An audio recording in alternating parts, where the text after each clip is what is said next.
Bebiinko. Kutaa sagalee rafe. Osoon hin turin siin jedhu turte ka? Surprise!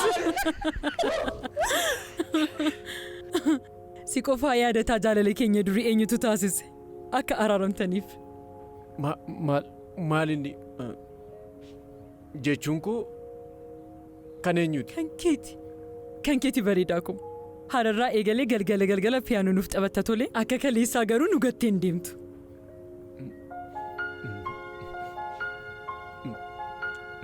Akkamitti maal?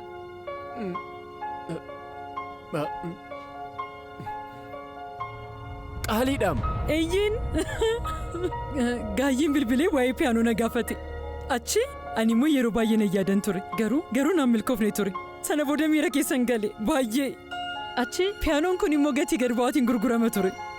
Gaayyiin bitee beebii koof kennaa godhaatii kennaa jedhee nutti kenne. Namatti hin tolu?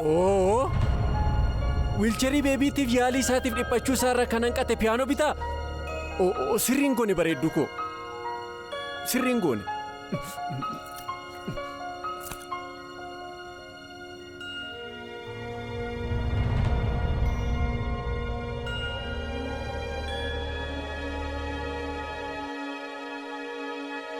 Gammachuu kee.